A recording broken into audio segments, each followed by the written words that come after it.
Do you think the Sword and Shield is underrated?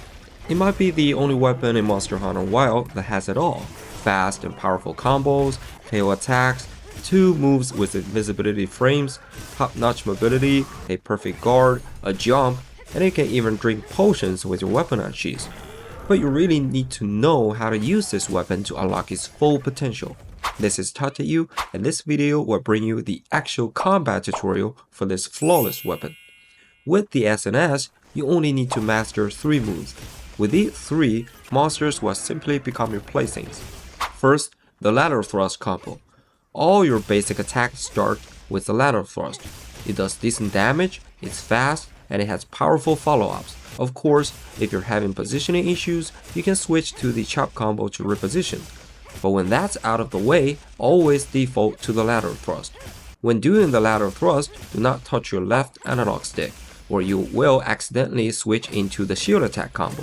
That said, if you're near the monster's head and want to KO, you can occasionally put out some shield bashing.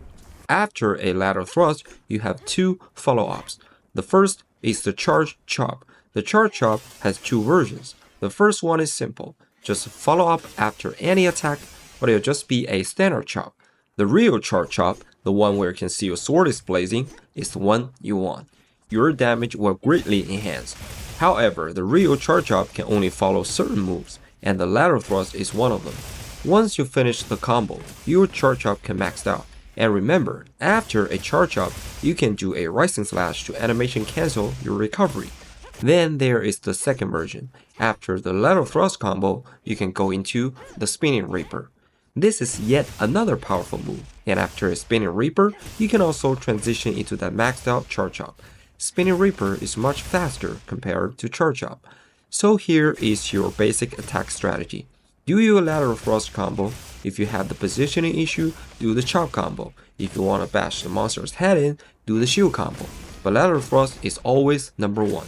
After you finish either combo, depending on your opening, you can do a spinning reaper, a charge chop, or a spinning reaper followed by a maxed out charge chop. That is all you need to do for offense.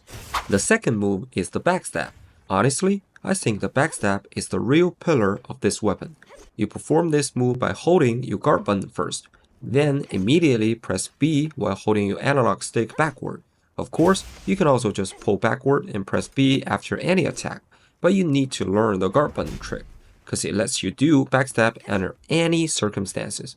From the moment you press the button until your hunter's feet touch the ground again, you are completely invincible.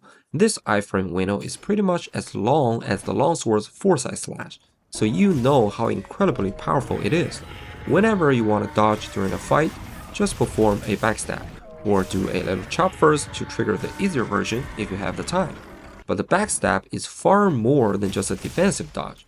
After a backstab, you have 4 follow-up options. Option 1.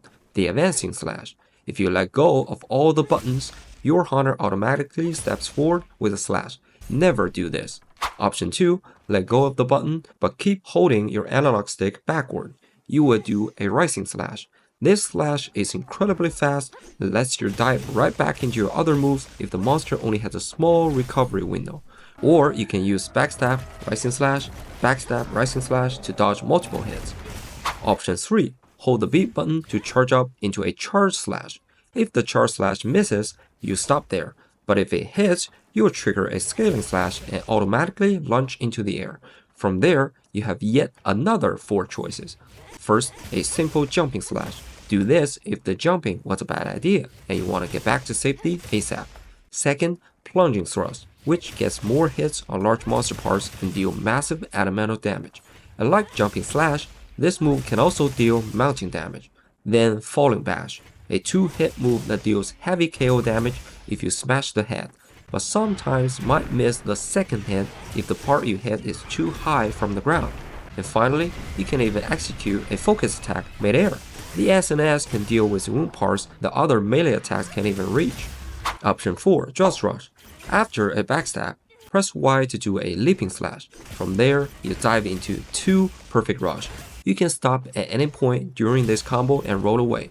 During this whole Just Rush combo, you have to wait for your sword to flash red before pressing the next button to max out your damage, but the timing is pretty easy. And after the final hit, you can follow up with a Spinning Reaper, a maxed out Charge Chop, or both, or a Scaling Slash to go airborne. It all depends on the monster's recovery window. And as I mentioned, the SnS actually has two invisibility moves. The second move is the Sliding Swipe. However, in the latest version of Wilds, Capcom downgraded this move. Now you're only being invincible when your ass is literally sliding on the floor. So it's not as reliable as a Backstep anymore. Still, the Sliding Swipe remains your absolute best tool for closing the distance on a monster. Now for the third move, Perfect Guard. Unlike other shields, the SnS has an official cheat for perfect guards. You can get a perfect guard by pressing the guard button right before an attack hits you, but you can also execute it using a guard slash.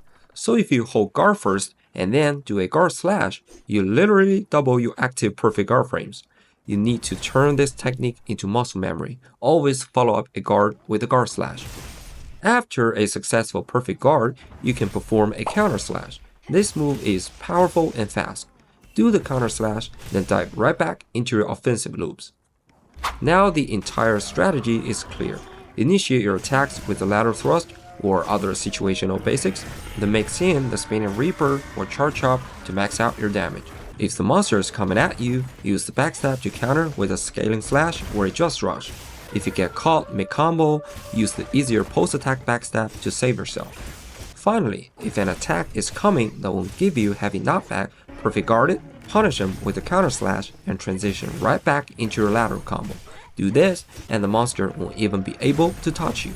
With your Focus Strike, you have two main follow-up options. You can do a Falling Slash, which honestly feels like a downgraded version of the Plunging Thrust, or you can do the Upswing Bash.